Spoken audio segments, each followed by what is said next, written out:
Halo, perkenalkan, saya Junior Himatu Sadiah dengan NIM 857525049. Saya mahasiswa semester 6 dari Universitas Terbuka UPBJJ Bandung, akan mempraktikkan pergerakan pada tumbuhan, yaitu seismonasti, niktinasi, dan geotropisme. Untuk seismonasti dan niktinasi, ada beberapa alat dan bahan yang diperlukan, yaitu tanaman putri malu, ada di sebelah sini. Kemudian kotak dari karton warna hitam yang sudah saya sediakan. Lalu HP untuk stopwatch. Kemudian alat-alat tulis dan penggaris. Ada juga tabel pengamatan yang saya gunakan di dalam modul. Terima kasih, selamat menyaksikan. Pertama-tama kita akan mempraktikkan gerakan seismonasti pada putri malu. Seismonasti adalah gerakan pada tumbuhan yang disebabkan oleh sentuhan atau getaran. Pertama-tama kita akan menyentuh putri malu dengan sentuhan halus.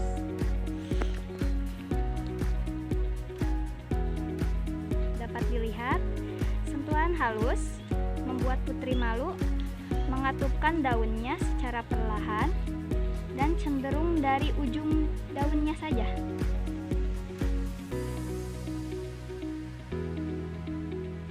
Kemudian kita akan menyalakan stopwatch untuk menghitung berapa lama putri malu ini akan terbuka kembali.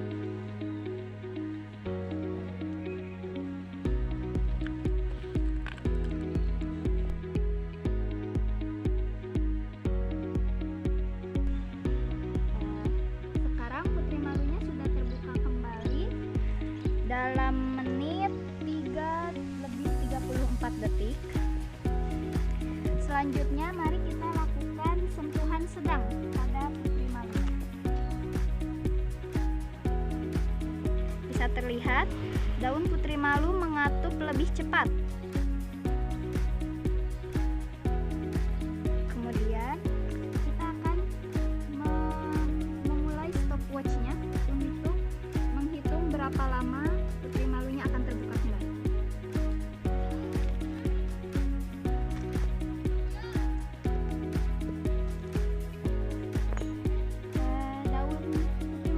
Terbuka kembali pada menit 7:55 detik. Untuk jenis sentuhan sedang ini membutuhkan waktu yang lebih lama dari sentuhan sebelumnya. Nah, selanjutnya kita akan melakukan jenis sentuhan yang kasar pada putri malu.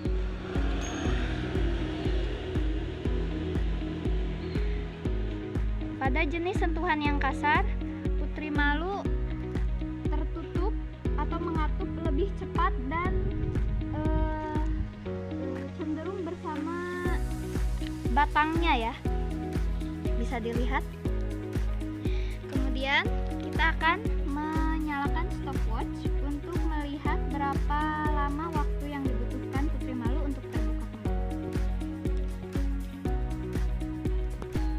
Sekarang putri malunya sudah terbuka kembali pada menit ke-11:34 detik.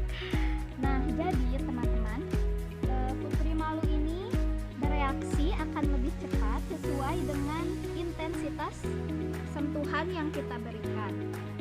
Kalau halus, putri malu cenderung bereaksi lebih lambat.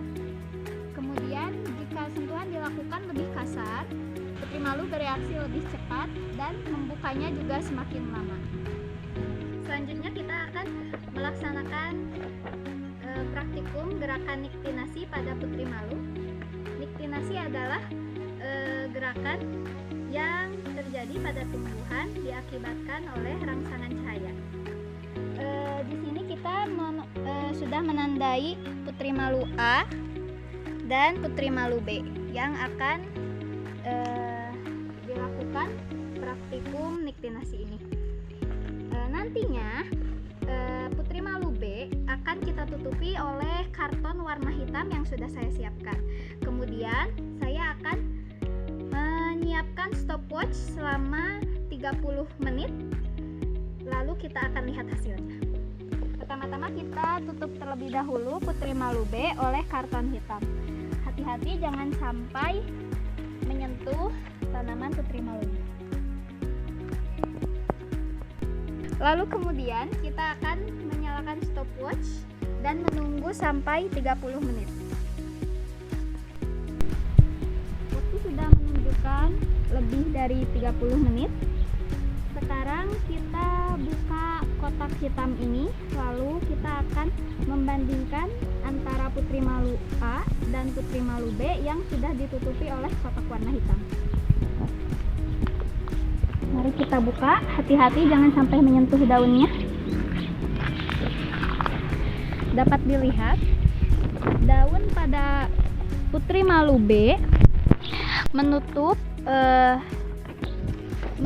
karena adanya gerak niktinasi atau gerakan yang disebabkan oleh hilangnya cahaya.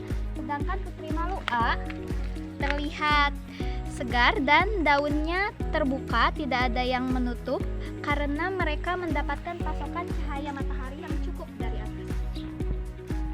Jadi kesimpulannya adalah gerakan seismonasti adalah gerakan pada putri malu yang disebabkan oleh rangsangan sentuhan atau getaran yang dipengaruhi oleh intensitas sentuhannya, yaitu seberapa halus atau seberapa kasarnya sentuhan itu pada putri malu.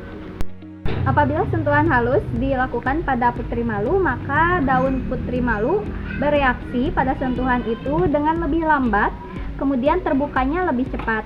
Sedangkan apabila kita melakukan sentuhan itu lebih kasar, maka putri malu akan bereaksi lebih cepat dan waktu untuk terbuka kembalinya lebih lama. Kemudian untuk gerakan niktinasi adalah gerakan yang dipengaruhi oleh rangsang cahaya. Apabila saat malam hari atau saat cahaya matahari mulai menghilang, maka putri malu akan melakukan gerak tidur atau menutupkan daunnya sehingga mereka dapat menghemat energi mereka hingga matahari kembali muncul. Untuk geotropisme, kita membutuhkan alat dan bahan, yaitu pot berukuran kecil 2 buah, kemudian tanah yang subur, biji kacang hijau, kemudian air secukupnya. Di sini saya akan menggunakan kacang hijau, pohon kacang hijau yang sudah tumbuh. Ini merupakan hari keempat dari penanaman kacang hijau.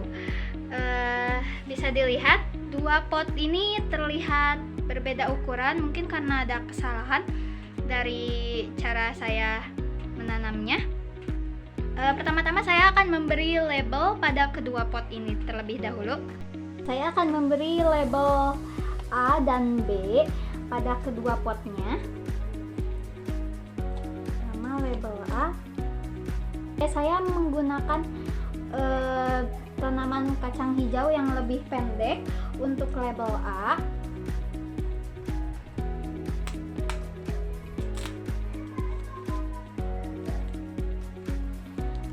Dan tanaman yang lebih panjang untuk B agar pertumbuhannya lebih terlihat.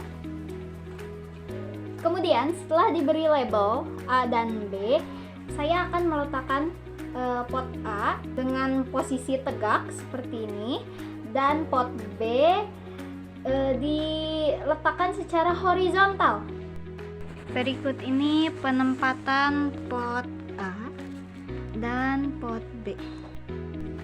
Ini merupakan hari kelima untuk praktikum gerak geotropisme. Tumbuhan A tumbuh tegap seperti biasa, kemudian tumbuhan B terlihat membengkokkan batangnya.